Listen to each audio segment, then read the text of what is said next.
What's going on, guys? Welcome to the show. I'm Christian, and I'm joined by a very special guest. I'm here with Louie Chavez. What's going on, man? How's it going, bro? Good yeah, to see you. yeah. Make sure you got to be a little about this far away from the mic. Oh, okay. All right. Here we go. Yeah. I say a fist away from the mic. Okay. But anyway, guys, I'm really excited to have Louie on. For those who don't know the backstory, Louie is actually the artist that I commissioned to do the mural here at Dreamonoids. Yeah. Right? You remember that? Yeah. How long ago was that, man? Oh, man, I don't know. I keep saying like 5 years, but it has to be like 12. Dude, I don't know. It was ridiculous. It's probably more. And it was at Luminaria at the festival. I thought it was at Pop Your Trunk. Pop Your Trunk. Yeah, not Luminaria. Yeah, the La Gloria. That's right. Okay. Trunk, Yeah, Gloria, yeah. Here on the west side. And so Louie's here today because you've actually been working on something. Yeah. I've been just moved into a new studio space, so I've been a little inactive, but starting on some new projects. It was either decide to get back into painting or get back into a little bit of a little sculpture, kind of toy line. And so that's what we got right here, right? Yeah. This is what I call Massimo Man. Massimo Man is the name of the character or the idea, the project. Okay. And y'all remember Massimo, the Massimo T-shirts, is it called Massimo? Massimo. Or was it Massimo?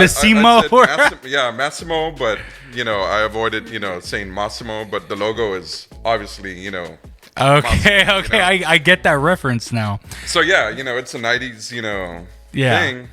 And the story is that there was a future that existed where the 80s never stopped.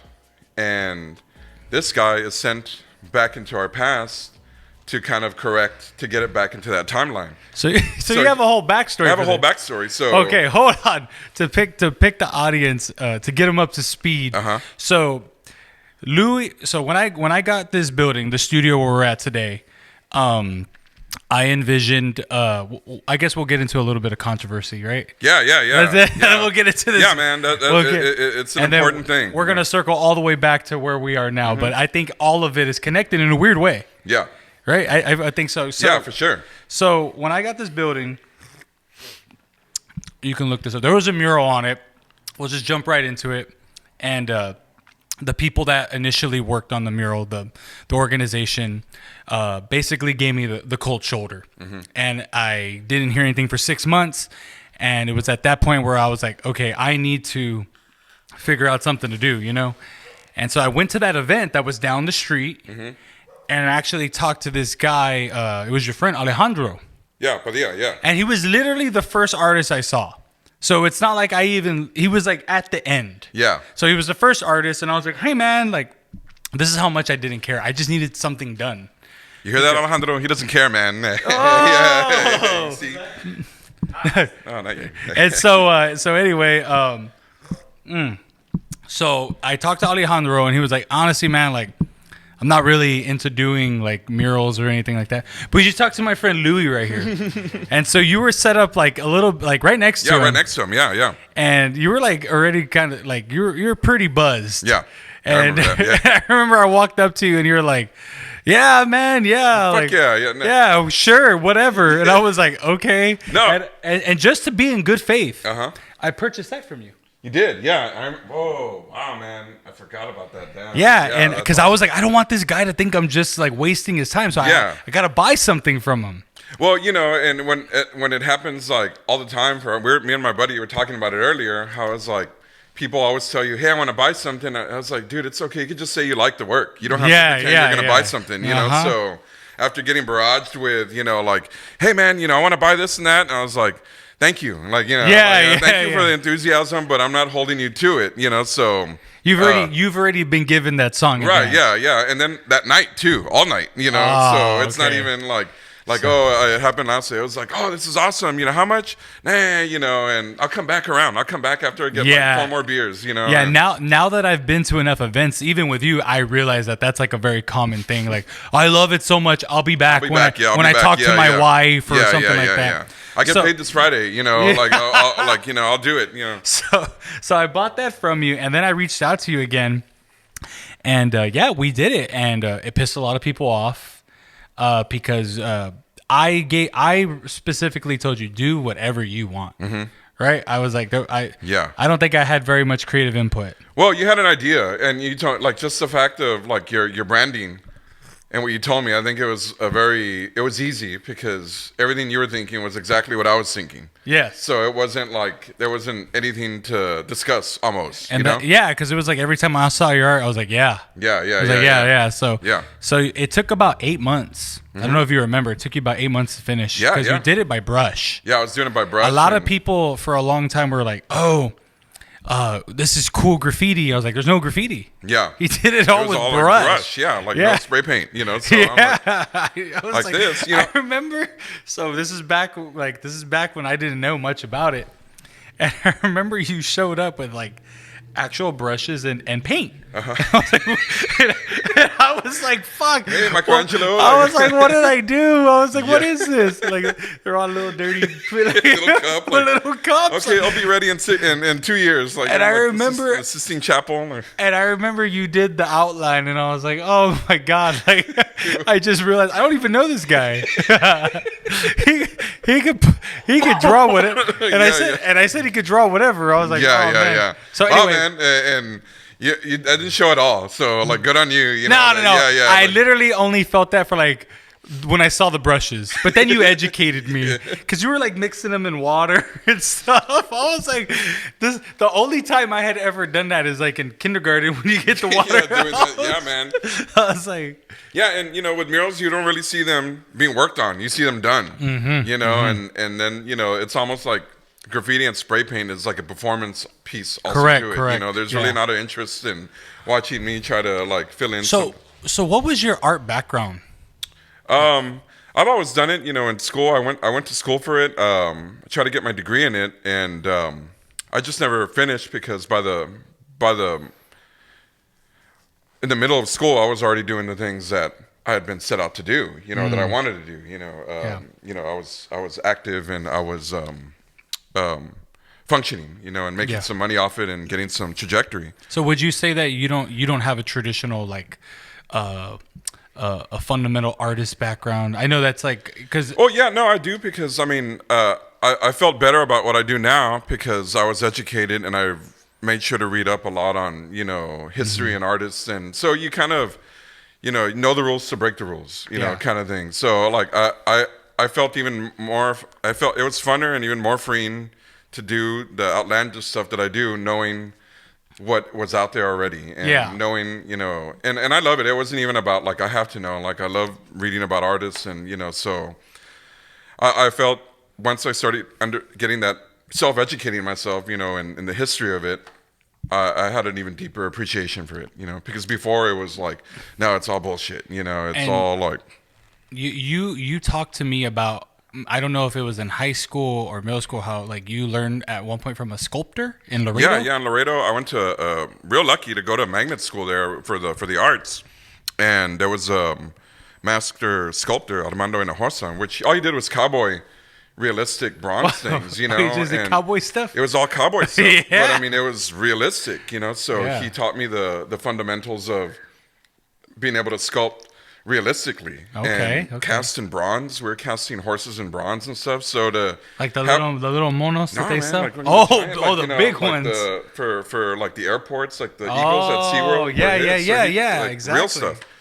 So to be able to assist in that, you know, was pretty awesome. But then also to use that, you know, to use that knowledge doing my own work, you know, and it's nothing like what we were doing, but you know, I was lucky to feel that, hey, I experienced that part of it, and now I could do what I want to do. And so, the reason why I brought that up is because I feel like after you did the mural, you told me that you were going to venture into a different project, which was, I don't know if I'm saying this right, toy making. Yeah, toy making. Yeah, I thought I saw some friends doing it, and it was pretty interesting because what I was attracted to was the way people reacted, or the way we reacted when we were kids to a Ninja Turtle commercial or Transformers. Yeah. And my parents, it was a nightmare for my parents every year because I'd scream and cry, you know, for this dumb piece of plastic.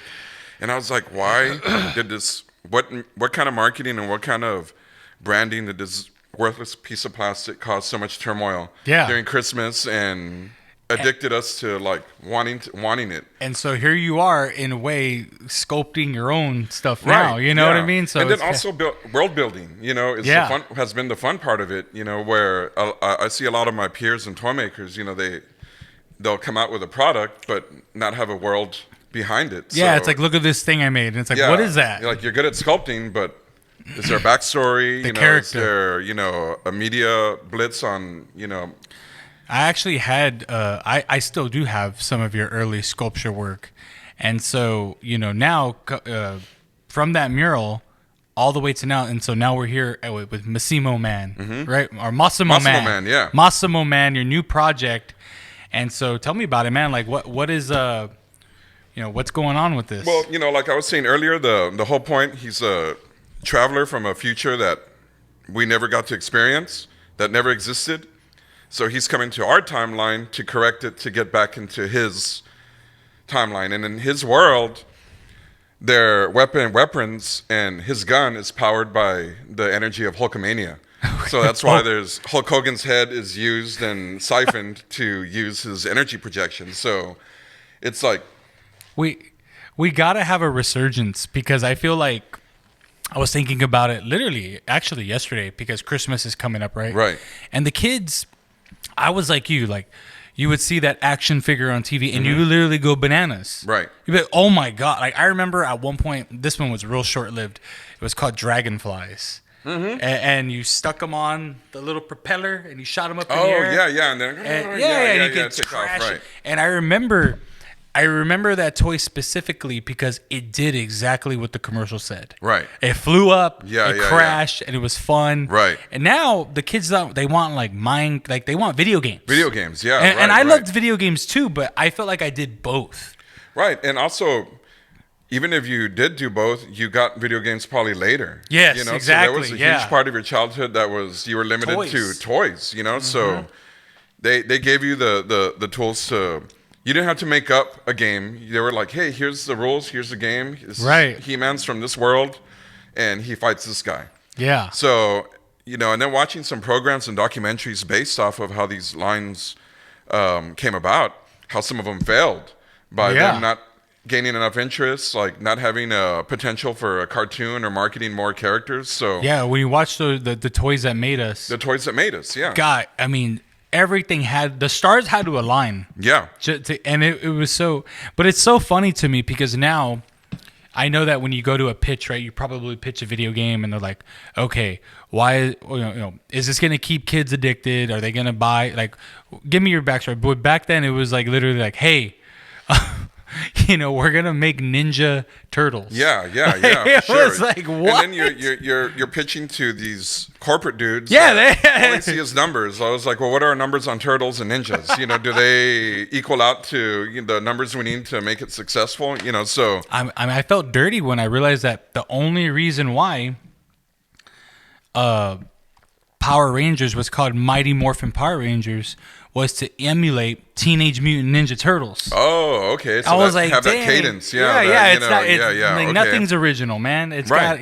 And it's not even. I maybe it's just not that it's not original. It's like there's a certain, when you get to that level, there's a formula. Yes. And that is always going to work. Mm-hmm. And these are people that are business people that are there to make money, and they have no qualms about being unoriginal. Like they're there about making money. So. And why get weighed down by trying not to be derivative? When everything has been done, in some way. So then it's freeing. Then you can come up with like even more ridiculous things. And then connect to people. Like I feel this connects to my age group, guys that were born in the early 80s. Oh, for sure. Yeah, I was born late 80s, and this connects to me. Yeah, and then who's buying toys right now? Grown men, not kids. We're talking about it. I bought that Raw 10. That's a Walmart toy designed and created by Todd McFarlane, Spawn creator. Yeah, you could tell. Yeah, so it's when people look at it, they're like, "Oh, is that one of those like comic?" No, this is a toy sold at Walmart. Right. Oh, okay. Yeah. It's not a collectible. No. He just was like, he just on a whim was like, I'm gonna make some Walmart toys. Yeah. Dude, I bought them. He changed the toy industry because he turned toys into art. I mean, the detail and the sculpts on his Spawn figures. Like, I'm sure everyone has this story. Maybe you do, but my dad, who was about like my age right now, bought me like all the original Spawn stuff and told me like, don't open this. Like this is first edition. Don't open it. Yeah. And then Like as they soon weren't meant to be played with. as soon as my parents got divorced, I opened all of Oh it. man, dude, yeah. I was like, yeah, Spawn. Let me lose all the pieces right And now. then you know? felt it right away, like, oh, he doesn't all the joints don't bend. Yeah, like, it's meant to pose. Right. Like, not to. I still did though. I still played this. I mean, And but then you see how much it's worth now, and you're like, God damn it. I bought that Godzilla too when they did the initial Godzilla reboot. Oh yeah, that's the first one. Yeah. And that's gonna be something, you know. I had it in the box, but I was like, man, it's just so bizarre. You're right. Like, we're over here buying toys, Right, and I'm sure the this new generation's like, what's wrong with these guys? Yeah, what's the matter with y'all? Like, I have to. Like, this doesn't even do anything. Yeah. It's like, oh, another doll, dad. Like. So, but yeah, man. So when I met you, I knew you as like a painter, right? And it seems like you've evolved more and more and more into this sculpting realm, right? Yeah, and it's not even an evolution. I guess I like to keep myself and everybody else on their toes. Where like one month I'll do paintings, and then the other month I'll go dive right into a whole toy line. And then decide, hey, let me make some music and do something different. I've been watching you. You've been posting like a lot of like TikTok edits. Yeah, like TikTok edit stuff, and it's a great like editing tool. So it's pretty interesting, to mess around with all that. So I just like to promote that you don't have to be so rigid in your practice. Like do what you like, want to do, and what you feel. Don't be so married to one thing. Yeah. And when you do, then you stop having fun, so, but then I could see a definite continuity in all my different projects. For sure. Yeah. So, you have and so that's why it was really important for me to have you on the show, because when people, obviously, for those who can't see at home, I have a bunch of his work hanging up, and that work really ties in the front mural. Right. Does that make sense? Yeah, like it does. there's a continuity when you come in here. Right. Because other than your art, it's pretty clean, pretty right, plain. Yeah. And so I feel like it leaks into the interior. Right. The outside. And so I feel like you have a very big part of the vibe of the shop here. You know what I mean? Yeah. The studio. And really, man, that has a lot to do with it was your vibe too. You just it just happened to coincide. You probably would have done this anyway. Yeah. Your explanation of the purple and the yellow, and the purposeful color palette was like, dude, that's what, it makes. I didn't know what it reminded me of until you told me, and I was like, yes, like that's what, that's what it is, Yeah. But so purposeful moves for sure. Thought out.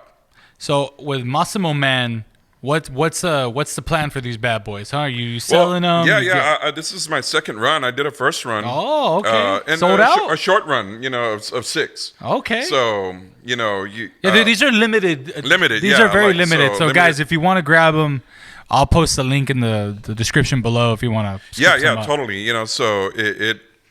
A couple months ago, I did a little media blast, with them, and had them available. And did 6, and they didn't sell like the first day, but slowly they did. I remember your first run did pretty damn well. Oh, the Nuke Beach ones, dude, that went off. I didn't expect that at all, man. Dude, I remember that. I was like, dude, you sold out. Yeah, it sold out, and that was the first time. So, and then, but also I put a lot of work into putting it out there for people to see and connecting, and also your presentation. I remember I went to the art show in 1906 and you had them on display, and I just remember it was funny because I dug it, right? But at the time I was like some grimy unemployed guy, but I was seeing like upper class people like, whoa, like really gravitating to it because they were probably born in the 80s. I remember this. Yeah, I remember this color. I remember this looks like my room, exactly. Yeah. Oh, street sharks. Yeah, I was grounded in this room, for a long time. And also it's important to checking on people that collect, your collectors. You go and, I tell people, hey, I got something going, you're interested, and they feel good that they're being validated as collectors. I think I'm a pretty big Louie Chavez collector. Oh man, yeah, dude. I just thought about it right now. Yeah, I was for like, sure, dude, dude. I have like 6 pieces in this shop alone, plus a mural. And I have to say that when that helped me, as far as self-esteem and confidence, Yeah. because then he's like, all right, man, you sell some stuff, there's a person who believes in your work. Yeah. And you can't take that for granted, So I don't have a lot of collectors, but the people that I do collect my stuff, I try to keep in contact, and we're always usually friends, Yeah, for sure. we're like homies and stuff. So that's what keeps it fun, So I did the second run's coming out right now, and I'm just got to package them. And the cool thing is when I release the second run, there'll be a whole other story, a whole other, So Massimo Man isn't part of Nuke Beach. It's not part of Nuke Beach. So Nuke Beach is its own separate entity. Its own separate thing. Think of Nuke Beach as the Mattel symbol, Okay, so that's the brand. Yeah, the brand, yeah. under the umbrella of Nuke Beach, So, let's see, I think I have them in here. I'm doing this. The next thing I'm going to do probably after this, and here's some little prototypes. I want to do a Nuke Beach goes to the movies. Okay. So it's going to be based off of, well, look at the people don't understand. Look at all the detail in the box. The box, yeah. Let me get this out of here. Nuke Beach goes to the movies, and it's going to be little action figures based off of, everybody does them like other movies. Yeah, I want to show people the inside of this box. The thing I wanted to do different was make them. Look at that. I don't know if y'all can see that. That's yeah, crazy. that's probably So that's the box for these dinosaur creatures. Yeah. That their story is that they were, when he ripped through time, it kind of mended all these different eras together and created these creatures, machine and dinosaur. Typical 80s culture. Yeah, Back to the Future. Remember The Fly? The Fly, yeah, totally, man. Yeah, That's my favorite. It was like Cronenberg. We were much more into mutations back in the slime, body gore and stuff. Mm-hmm. So I'm doing these prototypes of you seen Blood In, Blood Out. Yeah. Right? Well, I'm gonna do a Miklo and Big Al playset.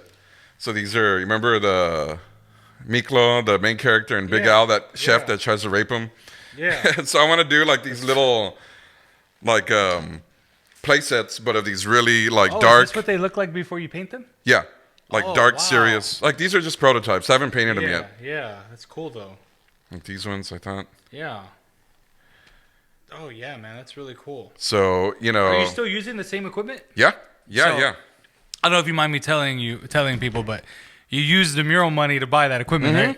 Yeah, man. Yeah, definitely. Dude, and you helped me out a lot launching that campaign with a Nuke Beach because I didn't know. Do it again, man. I didn't know how to start a big cartel store. Yeah. You gave me you showed me that. Yeah. You took pictures. You took the first run of. How are you selling these right now? Just direct?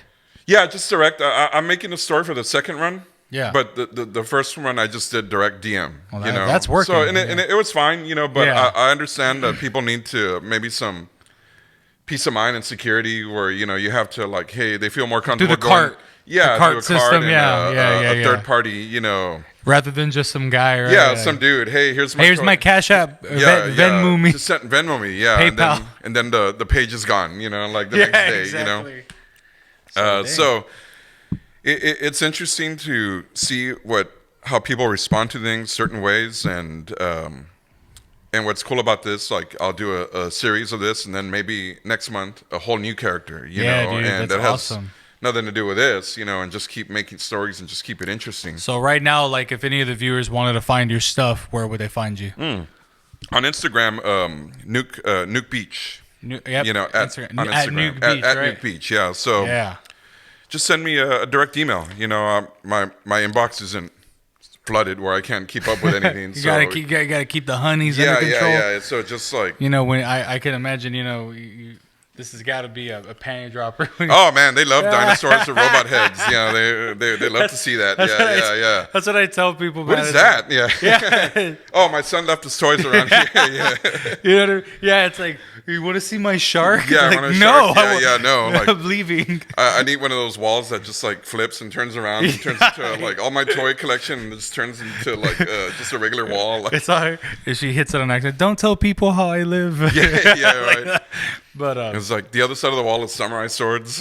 yeah, exactly. All the weeaboos, all your anime, my anime stuff. But wrong wall. Like, yeah. Anyway, guys, hey, we're gonna have Louie on again in the near future.